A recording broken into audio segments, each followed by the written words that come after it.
guest is a man who has pushed the limits of humour, men's fashion, eyeshadow, and everything else that has made Britain great. He can stand on stage and make it all up as he goes along. Without going anywhere, he can go everywhere. Tonight, he's come here. Come here, Eddie Izzard.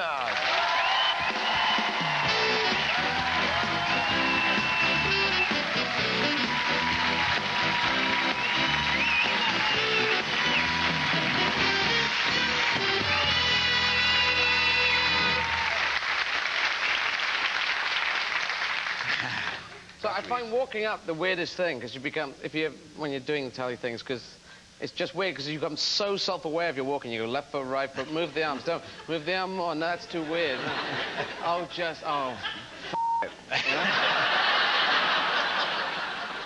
You know? You got here tonight. You've been rehearsing today, haven't you? I have. I'm playing Lenny Bruce, the story of Lenny Bruce, who was really the godfather of alternative stand-up, American stand-up, who died in 1966. And from the end of this one, 27th of July is when it's starting, which is a really odd time to start because it's like in the summer.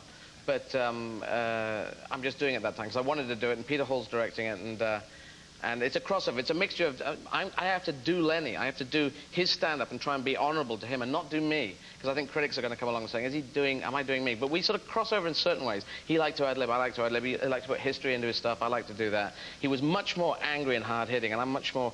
I'm positive about things. Like, I'm positive about Europe and stuff. And comedy is much better as a lance, as something that goes in and attacks, and he used it well. What about the voice? You've got to do an American accent all the time. I have to do as close to Lenny as possible. And it's the tonal thing, which is the interesting thing, because Jewish New York, you have to go up and down in a certain way that really just is different to the way the English do it. And you also emphasize in a different way.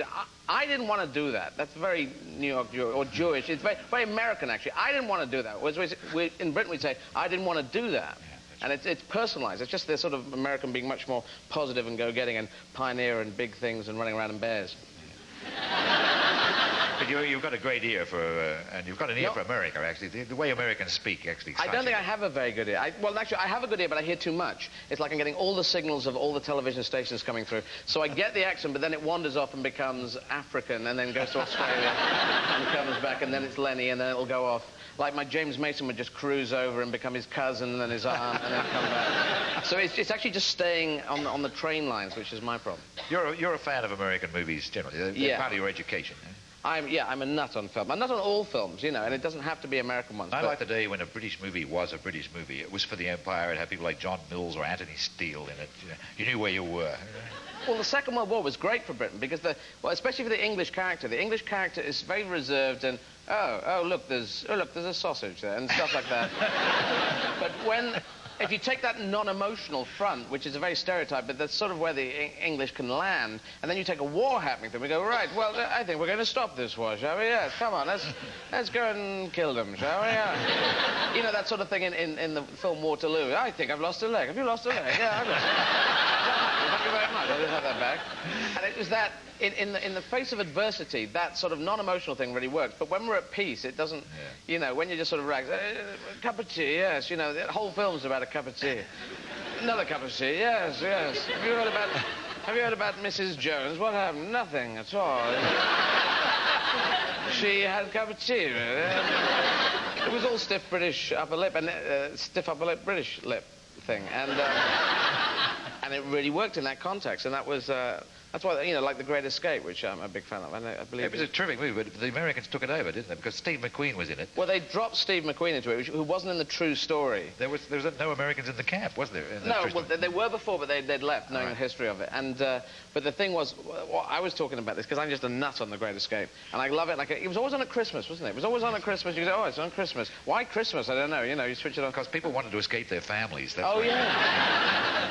Very good point there. But the thing was, all the British were dressing up and saying, I'm disguised as a German officer, I'm disguised as a postman, and Steve McQueen was disguised as an American man. This was the... He was jeans and a T-shirt, wasn't he? That's right. He grabbed a helmet at one point and they said, stuff that. And he was off on, you know, jeans and a T-shirt on a motorbike. And everyone else is on a bicycle or a rowing boat or a small duck, and he's on a... Oh, he just looked cool as hell during that, you know. It was extraordinary how quickly he got to the Swiss border, considering the camp was... Where was it? It's in Silesia in Poland, yeah, and he got all the way... he got to Switzerland before James Garner got to Switzerland in an aeroplane, you know? And aeroplanes are just a tad faster, but... You know, the movies are taking you over. You've been doing a lot of movies now. Well, I'm a movie nut, so I've been trying to break into them for years, and it's happening now, and I'm nearly 90. And... but I did four this year, but they're only small parts, you know, and I play dickheads, I play real arsehole characters, you know, I just play bastards, really, and that's what I want to do, because everyone thinks, oh, he talks weird stuff, so I just thought, I think there's a link between comedy and real psychotic characters. So I've just been trying to play that. There's a film called The Criminal, where I played a guy, and what is it? There's one called Mystery Men I heard about. Mystery Men, yeah, that's superheroes. Hopefully, if I get it right, it's a cross between the humour of Ghostbusters and the look of the first Batman. My part's this big. But, well, how big a star are you? They give you a trailer yet? And all the... I got the same size trailer as everyone else. Everyone was on the same size trailer deal, with a bit that comes out. Because you get into trailer envy. This is the really stupid thing. Well, it is stupid. You're trying to get into films all your life. You just want to be in a film. You'll lick the floor clean just to be on a film. That was my attitude. And then they say you can be in one. You go, great. And then you get in a trailer. You go, hey, my God, a trailer. I've heard about this trailer thing. And you turn on the taps and stuff. And then you look at someone, oh, they've got a bigger trailer. My God, it's got a bit that comes out. And then you start getting trailer envy and saying, well, I thought I had more lines than them. And it's really stupid, because you just should be glad just to be on it. But you lose all that objectivity and you go, I think I'd like one that comes out, with a bit that comes out, please, with a thing you can turn.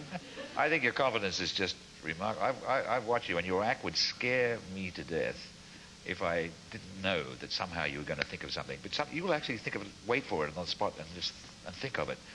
What if it doesn't come? Where do you go? Don't think about it. It's like, you know, falling downstairs. Sometimes you slip on the stairs. You know that one that goes, you know, on the top stairs. And you go, and you realise you almost died there, but then you go, hell, you know. That one on the stairs, everyone's done the one on the stairs, but you don't dwell on it. You're not going, I'm never going downstairs again. Because that would have been, pow, my nose going ping, and... Yeah. But you don't think about it, you just move on. So you just can't think about it. It's, you have to keep it blocked out. You have to be quite good about blocking things out in your brain. There's a hell part at the beginning where you're going out... Because what you're trying to recreate, all stand-ups have done this thing where they're in a pub or something and they've got a group of people and they're all on the same level. Yeah. They know where you're coming from. You're going, and this happened, and this happened. And everyone's going, oh, God, you're hysterical. You should do stand-up. I don't know why they're all with this basic American accent. But anyway, no. But, yeah, and then you go on stage and that audience hasn't seen you before. They're not warmed up. They don't like you. They don't know you at all. And you have to get that same atmosphere going. So you have to go through this real hard hell period where you're going on and going, hi, anyway, you weren't in the pub, no. Socks are great, because they, bye, and then you run, you know. Well, your career's an adventure, and it's thrill watching it, and there's a lot more to come. Thank you very much, Eddie Izzard.